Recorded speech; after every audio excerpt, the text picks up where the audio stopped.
میں کھڑا ہوں طریقہ اسلام کے مشہور اور متنازع مقام سقیفہ بنی سعدہ پر۔ یہ میرے رائٹ سائڈ پہ جو ہے یہاں پہ مسجد نبوی کا گیٹ نمبر 5 ہے، اور میرے بیک سائڈ پہ ہے اس بورڈ لگا ہوا ہے، اس کے اوپر عربی اور انگلش دونوں میں سقیفہ بنی سعدہ کی ہسٹری لکھی ہوئی ہے۔ اور یہیں پہ جو تھا اوس اور خزرج انصار کے قبیلوں کے درمیان جرگہ یا پنچایت ہوئی تھی۔ اوس کے سردار جو تھے اسید بن حضیر تھے، اور خزرج کے سعد بن عبادہ۔ اور یہیں پہ پھر ایک طویل جو ہے بحث کے بعد حضرت ابوبکر کو خلیفہ چن لیا گیا، جبکہ خزرج کے سردار سعد بن عبادہ نے حضرت ابوبکر کی بیعت نہیں کی۔ یہ میرے پیچھے جو آپ دیکھ رہے ہیں یہ پودے لگے ہوئے ہیں، اب اس کو پارک میں تبدیل کر دیا گیا۔ یہ آپ دیکھ لیں بورڈ، یہاں پہ عربی اور انگلش دونوں میں سقیفہ بنی سعدہ کی ہسٹری لکھی گئی ہے۔ بہت مشہور اور متنازع مقام بھی ہے۔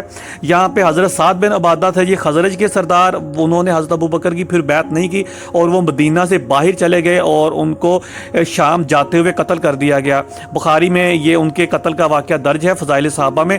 یہ جو ہے مقام بہت مشہور مقام ہے طریقہ اسلام کا، اور متنازع مقام بھی رہا ہے۔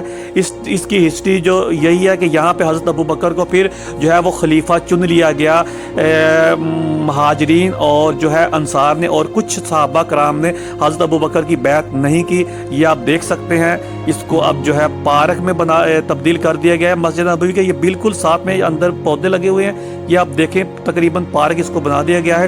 اور یہیں پہ خزرج کے سردار سعد بن عبادہ کا گھر تھا، یہاں پہ ایک درخت ہوا کرتا تھا جس کے نیچے انصار اور جو ہے انصار کا جو ہے پنچایت ہوا کرتے تھے، ان کا